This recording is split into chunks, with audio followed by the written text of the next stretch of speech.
Trading start कर चुके हो और लॉस ही लॉस हो जा रहे हो और इतने सारे इंडिकेटर्स पे पैसा खर्च कर दिया लेकिन कोई किसी काम का ही नहीं है। और अब इस टेंशन में हो कि भाई कौन सा इंडिकेटर यूज करूं जिससे मेरा पैसा बन जाए। देखो सबसे पहले नंबर पे अगर तुम ये समझ रहे हो ना कि इंडिकेटर्स से पैसा बनेगा तुम्हारा, इंडिकेटर से तुम्हारी ट्रेड्स जो है वो सक्सेसफुल होंगी, ऐसा बिल्कुल भी नहीं है। और अगर तुम्हें कोई इंडिकेटर यूज करना ही है तो तुम आरएसआई की यूज नहीं करते। हाँ ये वीडियो आरएसआई पे होने वाली है और वो ट्रेडिंग का सबसे ज्यादा इंपॉर्टेंट इंडिकेटर है भाई, सबसे ज्यादा, जो कि तुम अभी तक यूज ही नहीं कर रहे थे और उसको यूज करना आता भी नहीं है। तुम्हें मैं गारंटी लिख के दे सकता हूं, जो बेसिक सेटिंग होगी उस पर तुम आज तक उसको देखते आए होगे और अगर तुम उसको देख भी रहे हो तो तुम्हें कुछ पता नहीं चल रहा है कि उसको यूज कैसे करना है। इसलिए मैं ये वीडियो बना रहा हूं कि आरएसआई से डाइवर्जेंस कैसे देखनी है, क्योंकि वो सबसे ज्यादा इंपॉर्टेंट होती है। आप 1000 इंडिकेटर्स यूज कर लो, बहुत लोग माल बेच रहे हैं कि ये फिबोनाची का अब बहुत अच्छा इंडिकेटर है, लेकिन भाई 1 मिनट पे स्कैल्पिंग करके क्या मिलेगा और उसमें तुम पूरे पूरे दिन बैठे रहो, तुम्हारी ट्रेड्स नहीं निकलेंगी और तुम जज्बाती होकर फिर ट्रेड लगा भी दोगे फिबोनाची का या ऐसा कोई यूज करके, तो तुम्हारी ट्रेड सक्सेसफुल नहीं होगी और लॉस करोगे उस दिन। इसलिए आरएसआई का आज मैं सिखाऊंगा, गौर से सुनना, कान खोल के सुनना, बहुत ज्यादा इंपॉर्टेंट है और दिमाग भी खोल के सुनना। ये नहीं कि बस ये मुझे तो इसने फिबोनाची का बताया था, ये तो बेकार इंडिकेटर बता रहे। कानों को बंद नहीं कर लेना, दिमाग को बंद नहीं कर लेना। वैसे तो मैं तुम लोगों पे हंसना चाह रहा था क्योंकि इंडिकेटर्स खरीद के लॉस कर चुके हो और जो सबसे बेसिक इंडिकेटर तुम्हारी जेब में पड़ा है उसको आज तक यूज नहीं किया। चलो खैर छोड़ो, बिना किसी देरी के वीडियो की तरफ बढ़ते हैं। और अगर चैनल को अभी तक सब्सक्राइब नहीं किया तो सब्सक्राइब कर दो, क्योंकि सिर्फ आरएसआई नहीं, बहुत ज्यादा काम की वीडियोस बनाता हूं मैं जो कि ट्रेडिंग से रिलेटेड होती है और पैसे से रिलेटेड होती है। तो सब्सक्राइब लाजमी कर दो ताकि तुम लोग ऐसी वीडियोस देख पाओ जिनसे तुम सही में कुछ कर पाओ, ना कि तुम्हारा पैसा खर्च करके और तुम गरीबी हो जा रहे हो। तो बिना किसी देरी के स्क्रीन की तरफ बढ़ते हैं। यहाँ पे मैं ट्रेडिंग व्यू पे आ चुका हूँ। यहाँ पे आप लोगों को एक चार्ट नजर आ रहा है। अब चार्ट ये जो है ये मैंने 15 मिनट का खोला हुआ है, ठीक है, इधर नजर आ रहा है, इधर माउस अगर तुम लोगों को नजर आ रहा हो मेरा, तो ये 15 मिनट का चार्ट है। और डे ट्रेडिंग, फॉरेक्स ट्रेडिंग, ये जो भी होती है सारी की सारी वो होती करेंसी के पेयर्स पे है सबसे ज्यादा, और सबसे ज्यादा जो मशहूर पेयर है वो है यूरो यूएसडी। तो उस पे ही दिखाऊंगा, ये नहीं कि तुम्हें कोई सी और पे उस पे पेयर पे दिखा रहा हूं, तुम लोगों को समझ आ नहीं रही क्योंकि तुम लोग तो इस पे करते हो, इसलिए सबसे मशहूर पेयर पे सिखाऊंगा। ये देख लो यूरो यूएसडी है, ये 15 मिनट का चार्ट है। 1 मिनट 5 मिनट इनको भूल जाओ,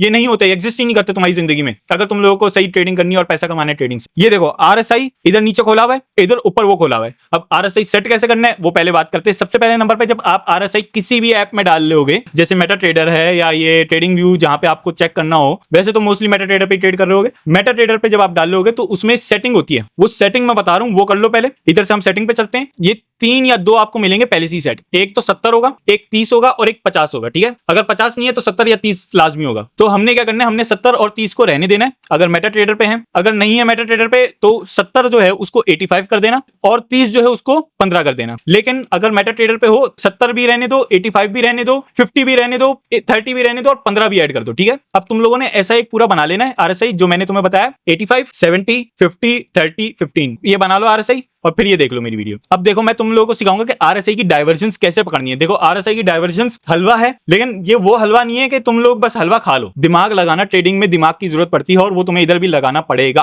अब इधर आते हैं सबसे पहले नंबर पे। अगर तुम लोग इधर देखो, ये मैं ये ले लेता हूं सबसे पहले नंबर पे। इधर ये देखो, ये पॉइंट है और ये पॉइंट है, ठीक है, नजर आ रहा है। ये पॉइंट दिखा दिया मैंने, ये पॉइंट दिखा दिया। इधर बहुत ऊपर है मार्केट, ये सीधा जा रही थी, ऊपर गई है। ये अगला जो पीक है ना इसका, इधर ऊपर है मार्केट, ठीक है, लेकिन इधर इसके ऑलमोस्ट या तो बराबर है या तो इससे नीचे। इधर ये देखो कैसे जा रही है, इधर ये देखो कैसे जा रही है। अब ये अगला जो पॉइंट है ये और भी ज्यादा ऊपर है, लेकिन इधर के और भी ज्यादा नीचे है, ठीक है। मतलब ये बिल्कुल स्टिल में चल रही है। डाइवर्जन है, डाइवर्जन कैसे, इधर ही डाइवर्जन हमें पता चल गया, लेकिन हमें रुकना है। क्यों रुकना है? क्योंकि ये अभी एक कंसिस्टेंट ट्रेंड में चल रही है। हमें ट्रेंड लाइंस भी यूज करनी है, लेकिन ट्रेंड लाइंस मैं तुम्हें अभी आरएसआई सिर्फ समझा रहा हूं, तो आरएसआई गौर से देखो, क्योंकि ये अगर मैं ट्रेंड लाइन वगैरह डालूंगा तुम लोगों को समझ नहीं आएगा। अभी मार्केट ऊपर जा रही है, लेकिन इधर जो मार्केट है ना इधर फंसी पड़ी है एक जगह पे ये, और अगला हर पॉइंट थोड़ा सा नीचे जा रहा है। अब अगर हम ट्रेंड लाइन के हिसाब से ही देखें ना, अगर हम सिर्फ ट्रेंड लाइन के हिसाब से देखें, ये देखो अगर हमारी ये ट्रेंड लाइन होती, ये जो पॉइंट है, और इसको इसने जैसे इस पॉइंट पे ब्रेक किया, अगर तुम इधर देखो ना इस पॉइंट पे, ये फिर इसका ये वाला पॉइंट था हाई का, और ये देखो ये जो पॉइंट था ये कितना ऊपर है, लेकिन इधर सबसे ज्यादा, ये पूरे में सबसे ज्यादा नीचे है। ये देख रहे हो, ये सबसे ज्यादा नीचे, इधर सबसे ज्यादा ऊपर है, इधर सबसे ज्यादा इनमें से नीचे, जिसकी वजह से क्या है, इधर आरएसआई का डाइवर्जन बन गया। अब डाइवर्जन में एक बिल्कुल सिंप्लीफाइड वे में बता रहा हूं, वो देख लो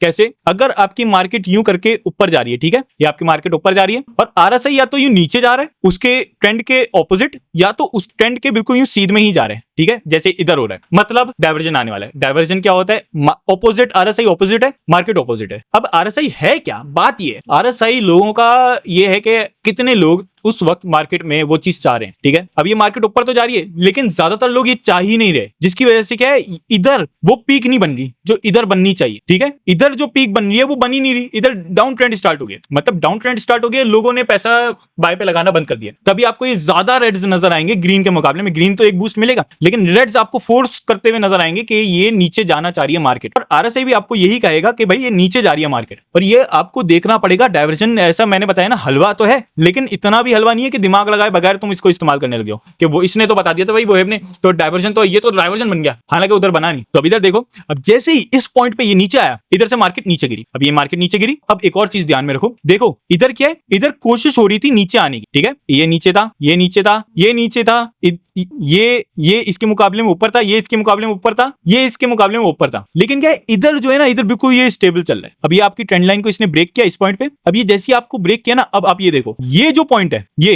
हालांकि ये ऊपर है तो ये नीचे आ गया, मतलब ये बिल्कुल वो बनी है चीज जो इधर बनना चाह रही थी, ठीक है। ये आपकी वही चीज बन गई इधर जो बनना चाह रही है, लेकिन मार्केट तो ऊपर जा रही थी और ये मार्केट इधर बिल्कुल स्टेबल है, जिसकी वजह से डाइवर्जन आ गया। अब मार्केट गिरेगी और मार्केट गिरना स्टार्ट हो गई, ये डाउन ट्रेंड आ गया, ठीक है। और ये मार्केट में फिर आप इस पॉइंट पे एंट्री मारोगे या तो आप इस पॉइंट पे एंट्री मारोगे। इस पॉइंट पे एंट्री क्यों मारोगे? क्योंकि आपको एक बहुत क्लियर डाइवर्जन नजर आ गया। एक तो आपकी मार्केट भी ब्रेक हो गई, ये ट्रेंड लाइन ब्रेक हो गई, इधर से थोड़ा ऊपर कोशिश की, ट्रेंड लाइन अगर ये हम सीधी और मजीद लेके जाए ना इसको, ये देखो, तो इधर आपकी ट्रेंड लाइन टच की, उसने रेजिस्टेंस मारी कि भाई अब ऊपर जाए, लेकिन लोगों की कोशिश नाकाम हो गई और आपकी ट्रेंड लाइन ब्रेक होकर फिर ये नीचे आ गई। अब ये नीचे आ रही है, इधर आरएसआई का प्रॉपर डाइवर्जन बन चुका है। आप इधर लाजमी लगाओ ट्रेड, इधर आपकी ट्रेड बनेगी और इधर से फिर देखो आप कितना ज्यादा अच्छे तरीके से कमा सकते हो। देख लो पूरा ये इधर आप कितना प्यारा कमा सकते हो। और इसमें ये घबराना नहीं कि भाई इधर तो थोड़े से ग्रीन आ गए तो मेरी तो भाई मार्केट अब मुझे ट्रेड काट देनी चाहिए। रुको, और मजीद अगला डाइवर्जन देखो, इसमें इस पॉइंट पे भी देखोगे ना, नहीं है ये ऊपर, ये उससे नीचे ही है। अगर चार्ट आरएसआई चार्ट के हिसाब से चलने लग जाए तो समझो उसी डायरेक्शन में जाएगा अगला, इसीलिए तुम्हें और थोड़ा रुकना है। लेकिन अगर चार्ट से आरएसआई उल्टे ऑपोजिट डायरेक्शन में चलने लग जाए, या मतलब एक स्टेबल चलने लग जाए और चार्ट फिर भी उठ रहा हो या गिर रहा हो, मतलब उधर भी डाइवर्जन है। तो जैसा मैंने सिखाया आपको कि आरएसआई ऑपोजिट जाएगा हमेशा ऊपर वाले चार्ट के मुकाबले में, तो डाइवर्जन आएगा। और आपको ट्रेड किस पॉइंट पे लगानी है? आपकी ये ट्रेंड लाइन इसने ब्रेक की, इधर से ये नीचे गिरा, आपने नहीं घुसना। लेकिन जब आपका ये दूसरा पॉइंट बन गया जो ये था हमारा, ये देख रहे हो, तो आपने ट्रेड में एंट्री लेनी है और आपकी ट्रेड भाई सक्सेसफुल होगी। आपको कोई महंगा इंडिकेटर या कोई अलग से इंडिकेटर लेने की जरूरत नहीं है। मैं आपको पहले भी बोल चुका हूं, आरएसआई के अलावा अगर कोई यूज करना है, मतलब आरएसआई के अलावा नहीं, आरएसआई के साथ, तो मूविंग एवरेज यूज कर लो, लेकिन कोई अलग से बाय नहीं करो। बेवकूफाना हरकत है कि आप अलग से कुछ बाय करो, बहुत बड़े बेवकूफ हो। तुम्हें पैसा कमाना ही नहीं आता, तुम्हें ट्रेडिंग आती नहीं, अगर तुम्हें इंडिकेटर्स पे डिपेंड करना पड़ा। पहले चार्ट को समझना सीखो, आरएसआई को यूज करना सीखो, फिर जाके आगे बढ़ो। अगर वीडियो अच्छी लगी लाइक शेयर सब्सक्राइब करो, कमेंट करो अगली वीडियो किस चीज पे होनी चाहिए। और तुम लोगों ने सीख लिया इस वीडियो से आरएसआई के नहीं, अगर नहीं सीखा तो फिर तुम्हारा दिमाग नहीं है भाई इतना कि तुम ट्रेडिंग कर सकते हो, तुम छोड़ दो ट्रेडिंग। मिलते हैं फिर अगली वीडियो में।